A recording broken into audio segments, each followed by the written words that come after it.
బావా చూసారా, ఇది ముఖ్యమంత్రి గీత బావా. నెక్స్ట్ సీఎం మీరే అనుకుంట్రా. లేదు బావా, ఈ మత కల్లోలన దెబ్బకి ఆ హైకమాండ్ ఈ సీఎం తీసేసేది ఖాయం. అదే హైకమాండ్ మిమ్మల్ని ముఖ్యమంత్రిగా ఎన్నుకోవడం కూడా ఖాయం. ఏ ఎమ్మెల్యేలు వస్తారు చూడు బావా.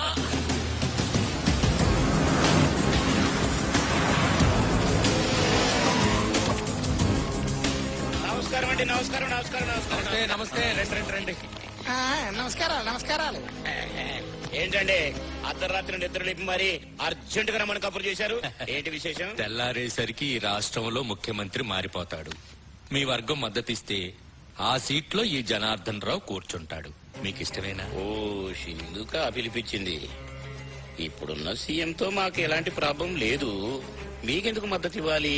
అయినా మొన్ననే మా అల్లుడు పెట్టబోయే సెజ్కి ఆ రింగ్ రోడ్డు పక్కన 600 ఎకరాలు ఇచ్చాడు.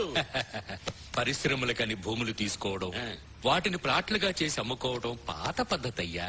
పెద్దగా గిట్టుబాటు కాదు. నేను సీఎం అయితే ఒకేసారి 100,000 కోట్లు సంపాదించుకోవచ్చయ్యా. 1,000 కోట్ల అండి? అదెలాగండి? శంకర్ బా, ఇది మన రాష్ట్రం. దీని భౌగోళిక విస్తీర్ణం 2,75,100 చదరపు కిలోమీటర్లు. దీనిలో 1,20,00,000 ఎకరాల మిగులు భూమి ఉంది.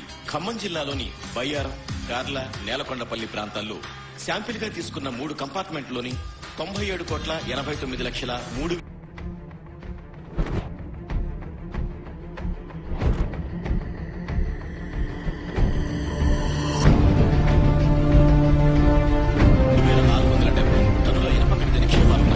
ఇదే కాక బొగ్గు, లైమ్ స్టోన్స్, బాక్సైట్, బంగారం, వజ్రాలు, గ్రానైట్, బీచ్ శాండ్ వంటి 48 రకాల ఖనిజాలు మన రాష్ట్రంలో దొరుకుతాయి. దేశంలోనే యురేనియం నిక్షేపాలు అధికంగా ఉన్న 2వ రాష్ట్రం మనది. వీటన్నిటి విలువ 100 ఏళ్ల మన రాష్ట్ర బడ్జెట్ తో సమానం. వామ్మో వామ్మో వామ్మో, మన రాష్ట్రంలో ఇంత ఖనిజ సంపద ఉందా? మైన్స్ మినిస్టర్ గా పనిచేసిన నాకే తెలియలేదండి. వీటిని ప్రజల కోసం ఉపయోగిస్తే రాష్ట్రంలో పేదరికమే ఉండదు. నువ్వు ఉండవా? ఇంత సంపద ప్రజలకు ఇచ్చేసి అంత బాగుంటాయ్యమ్మో అంత కూరంటాయ్యమ్మో అని అడుక్కు తిందావా? అసలు రాజకీయాలకు వచ్చింటే డబ్బు సంపాదించడానికి అది మర్చిపోకయో. అవునయ్యా,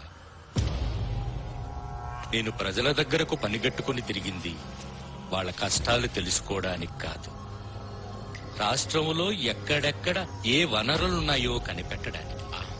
ఇప్పుడు నాకు కావలసింది ముఖ్యమంత్రి పదవి ఒక్కటి. అది నా చేతికొస్తే ఈ 3 ఏళ్లలో నిమిషం కూడా వృధా చేయకుండా సంపాదించుకోవచ్చు. నా టార్గెట్ 1,00,000 కోట్లు. మిగతాది మీ ఇష్టం. నీ ఆనందం కోసం ఎన్ని చేశాను బావా. చివరికి సీవే కూడా దొరకకుండా చేశా. నాకు కూడా ఏదైనా చేయవా? సరేలేరా, నిన్ను కాదంటానా. జాగ్రత్తగా చేసుకో. అసైన్డ్ భూములు, ఖాళీ భూములు, వక్ఫ్ బోర్డు భూములు ఎక్కడెక్కడున్నాయో సర్వే చేయించు. ఆ తర్వాత నీకు ఇష్టమైన కంపెనీకి అమ్మేసుకో. గవర్నమెంట్ భూములు అమ్ముకోవడమా? రూల్స్ ఒప్పుకోదు బావా. రూల్స్ ఏంట్రా? నేను సీఎం అయితే మనం ఏది చెబితే అదే రూలు. అయినా మనకు అడ్డొచ్చేవాడెవడు? మన బ్యాక్గ్రౌండ్ తెలుసు కదా. వద్దులే బావా, ఇప్పుడు ఆ బాంబుల గొడవలు ఎందుకు? ఈ రాజకీయం మహా సౌకర్యంగా ఉంది బావా. సరేనండి, మా వర్గం ఎమ్మెల్యేలంతా మీకే సపోర్ట్ చేస్తాం. కానీ నాకు 1000 ఎకరాల మైన్స్ కావాలండి. 1000 కాకుంటే 5,000 ఎకరాలు తీసుకో. కాకపోతే ఒక స్టీల్ ప్లాంట్ పెడతానని చెప్పు. ఈ తలనొప్పులని మాకెందుకండి?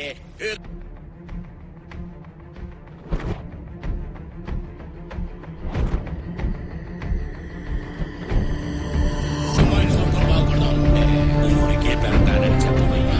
ప్రతిపక్షాలు గోల చేయకుండా. నువ్వు పెట్టకపోయినా అడిగేదవుడు.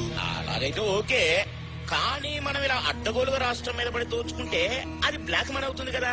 దాన్ని ఏం చేద్దాం? ఆ మాత్రం తెలియదేంటయ్యా? మీరు సంపాదించిన డబ్బులతో సిమెంట్ ఫ్యాక్టరీలు, పవర్ ప్రాజెక్టులు, పత్రికలు ప్రారంభించండి. వీటిలో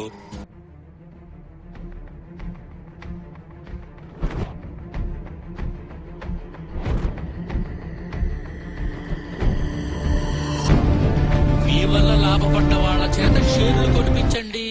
హవాలా పద్ధతిలో డబ్బును విదేశాలకు తరలించండి. అదే డబ్బుని తిరిగి మీ కంపెనీల్లో పెట్టుబడిగా పెట్టించండి. బ్లాక్ మనీ వైట్ మనీ అవుతుంది. మీ మేధస్సు అద్భుతం అండి. దేశంలోని ముఖ్యమంత్రులందరికీ మీరే ఆదర్శం. ఇలాగే చేస్తే మా సొంత ఖర్చులతో ఊరూరా మీ విగ్రహాలు పెట్టి. కానీ ఒకటే డౌట్ అండి, ఇదంతా చూస్తూ మీడియా ఊరుకుంటుందా అని. అందుకే మనల్ని సపోర్ట్ చేసే మీడియాను తయారు చేసుకోండి. ఎవరైనా ఎదురు తిరిగితే ఎదురుదాడే సమాధానం కావాలి. నాకు తెలిసి 2-3 పత్రికలు తప్ప మనల్ని ఎదిరించేవాడు ఎవరు లేడు. ఇదిగో బావయ్యో బిస్కెట్ దొరికాడు బిస్కెట్ తిరుగుడా అని ఇలా ప్రజల సొమ్ములు ఇష్టారాజ్యంగా దోచుకుంటే ఊరుకుంటారా? హాఫ్ బాటిల్ కి 500 నోటికి ఓట్లమ్ముకునే ప్రజల గురించేనా నువ్వు చెప్పేది? మన అవినీతిని ప్రశ్నించే ఓపిక ప్రజలకు లేదయ్యా. వాళ్లకు కావలసింది గుప్పెడు చిల్లర. ఒక పూట అన్నం లేని వాడికి అన్నం పథకం పెట్టు, నిన్ను ఆత్మబంధువు అనుకుంటాడు. గూడు లేని వాడికి గుడిసె పథకం పెట్టు, నిన్ను గుడిలో పెట్టి పూజిస్తాడు. దీని మాటున మనం ఎన్ని అవినీతి పనులు చేసినా ఎవ్వడూ పట్టించుకోడు. అదంతా సరేనండి. అటు ఆ యువనేత ప్రజల మెప్పు పొంది ఏదైనా తేడా జరిగితే మా రాజకీయ జీవితాలు క్లోజ్ అవుతాయి. కాబట్టి ముందే ఎంతో కొంత. ఇలాంటి వాళ్ళు ఉంటారని మా బావకు ముందే తెలుసు, అందుకే అది కూడా అరేంజ్ చేశాడు. బా ఆ మైనింగ్ కాంట్రాక్ట్ సుధీర్ ఫోన్ చేయమంటావా?